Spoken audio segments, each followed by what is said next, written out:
Was filming The Hobbit substantially different from filming the Lord of the Rings trilogy? Was it the same basic deal?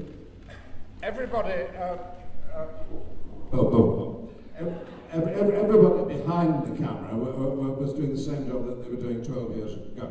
So, going back, it was working with old friends. Of course, people in front of the camera were different, but it felt very much the same. This time round, we were not filming in an old paint factory. We were in custom-built studios that Peter Jackson had built for King Kong, where Avatar was filmed, where Steven Spielberg is is in line to film.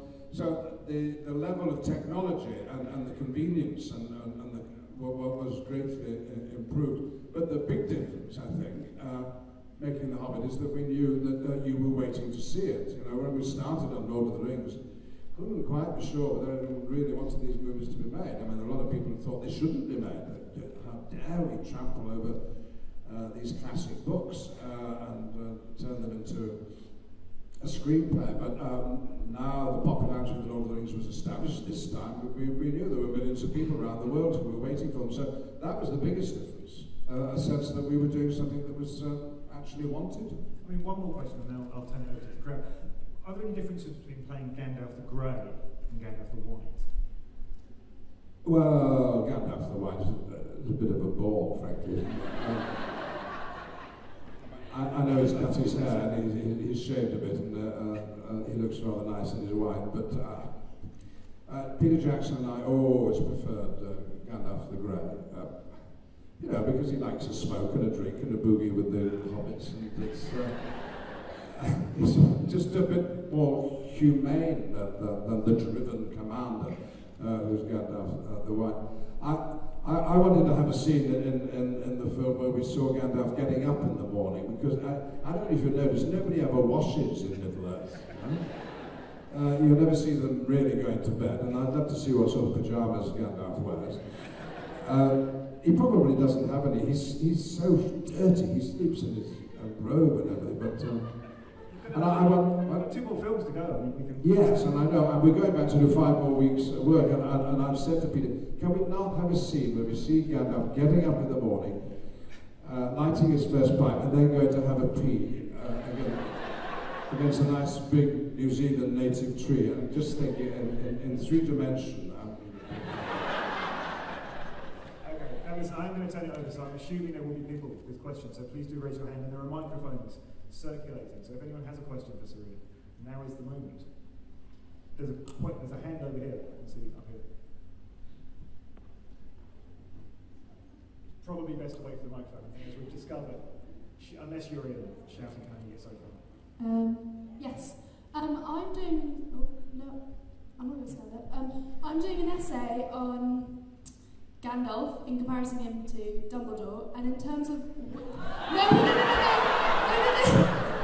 I read your interview in the Times, so I'm not even going to go there. Of course, Gandalf is the greater wizard, but in terms of like character study and like Tolkien, where did he get the idea of Gandalf from? Because of the grey beard and the archetype of like Merlin.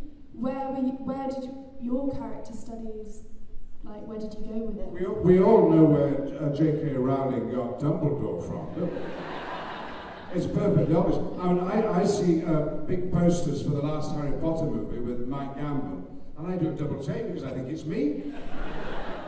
I went to see him in a play recently. I said, Mike, just tell me, do you ever get mistaken for me? Because people are always coming up to me and saying, thank you for the Harry Potter movies. He said, oh, all the time, Ian. I said, what? I said, well, what do you do about it? He said, I just sign your name.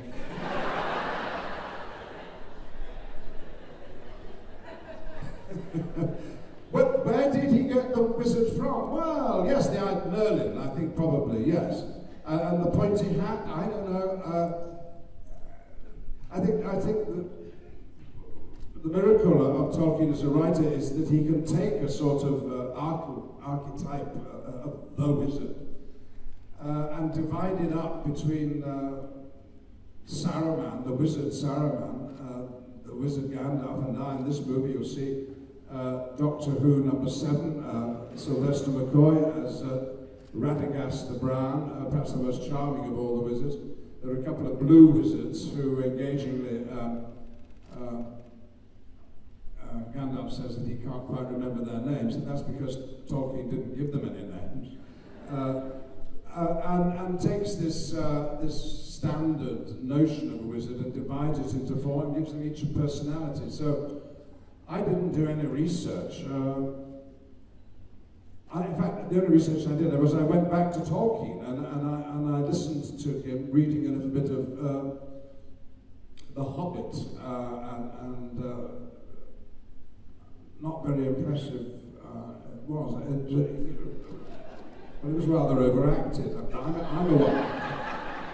a one to talk, but you can hear his voice, too much pipe smoking, and rather patrician because he used to teach at Oxford University. So I just sort of took that and built on it a little bit. I think he's just such a humane character. He may be 7,000 years old. You know, he may have been sent by down to look after the people of Middle Earth, but he's become one of them really, and that's why I like him so much. So I think that's probably Tolkien's contribution to wizardry is the idea that wizards are actually like the rest of us in certain respects.